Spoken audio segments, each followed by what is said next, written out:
প্রায় সময় এখানে জল ঢুকে যায়, কিন্তু এখানে আমরা এবারে প্রস্তুত।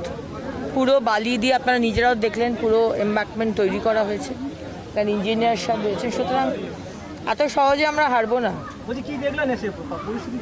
পরিস্থিতি ঠিক আছে, জলটা অনেকটাই নিচুতে আছে। ইঞ্জিনিয়ার সাহেব যেভাবে আমাকে ডেটা দিলেন, অনেকটাই জল এখন নিচুতে আছে।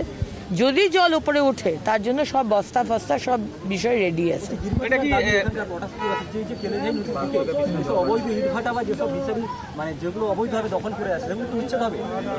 অবশ্যই উচ্ছেদ হবে, কারণ আমরা তো ইল্লিগাল কাজ থেকে পয়সা তুলি না। যেগুলো ইল্লিগাল সেগুলো ইল্লিগাল। আমরা আগের সরকারের মতো টেবিলের তলায় দেওয়া নেওয়াটা করি না।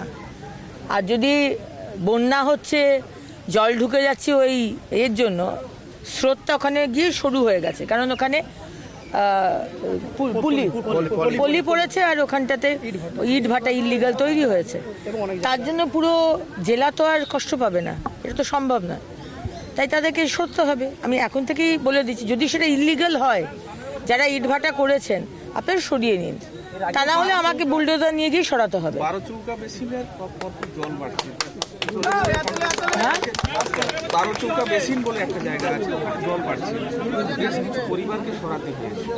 বারোচৌকা মেশিনটা কোথায়? মানুষকে সরাতে হয়েছে, বিভিন্ন জায়গায় সরাতে হয়েছে। হলদিয়া টাউনে সরাতে হয়েছে, দুর্গাচক, সুতাহাটি, পটাশপুর, সব জায়গায় সরাতে হয়েছে, এবং সেখানে স্কুল কমিউনিটি সেন্টারে নিয়ে যাওয়া হয়েছে।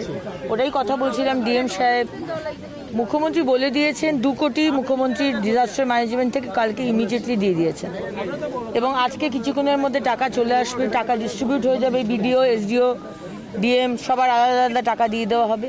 এবং আগের সরকারে আমরা যেটা দেখেছিলাম, টাকা পৌঁছেছে কিন্তু টাকা মানুষের কাছে পৌঁছয়নি। তিরপলটা মানুষের কাছে পৌঁছয়নি, খাবারটা মানুষের কাছে পৌঁছয়নি, ওষুধটা মানুষের কাছে পৌঁছয়নি।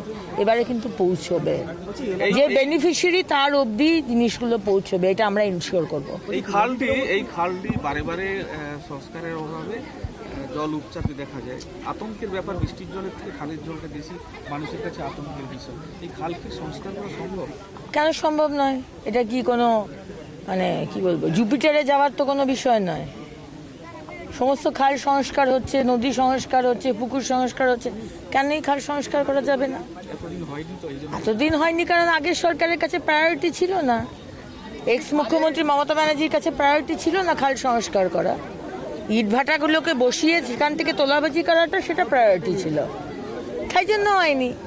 আমাদের কাছে তো তোলাবাজি করাটা প্রায়োরিটি নয়, আমাদের কাছে সংস্কার করে মানুষকে সেবা করাটা প্রায়োরিটি। তাই লোকের কাছে প্রায়োরিটি ইজ ডিফারেন্ট। এবারে কাজটা হবে। আর মাননীয় মুখ্যমন্ত্রী শুভেন্দু অধিকারী রয়েছেন, তিনি পাঠিয়েছেন। বর্ষার পরেই আজকে রাস্তা বলুন, খাল বলুন, আজকে 2টো ব্রিজ তৈরি হতে চলেছে, সবকিছু হবে। মুখ্যমন্ত্রী আজকে আসছেন হলদিয়াতে, এই নিয়ে কি বৈঠক হবে? আমরা রিপোর্ট পাঠাচ্ছি মাননীয় মুখ্যমন্ত্রীকে। কাল থেকে আমাদের আবার অন্য কাজ রয়েছে, তাই মাননীয় মুখ্যমন্ত্রী বলছে রিপোর্টটা পাঠিয়ে দিতে। উনি 5:30 নাগাদ হলদিয়া পৌঁছবে, তারপরে উনি আমাদের আধিকারিকদের সাথে বসবেন।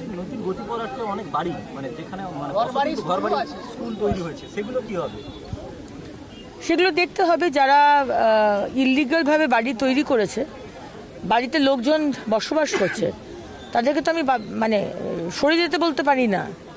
সেই বাড়িটাকে যদি আমাকে রাখতে হয়, তাহলে ইঞ্জিনিয়ারিং ওয়াইজ কী করতে হবে সেটা দেখতে হবে।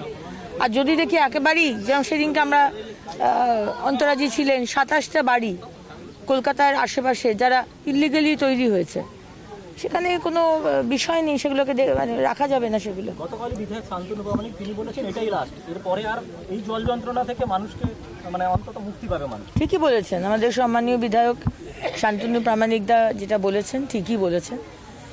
এই পুরো চত্বরের মানে হলদিয়া এবং আপনাদের এই আশেপাশে যাতে জল যন্ত্রণা, নরক যন্ত্রণা থেকে মুক্তি দিতে পারি, আমরা একটা কম্প্রিহেন্সিভ প্ল্যান, ড্রেনেজের নিকাশির ব্যবস্থার আমরা করব।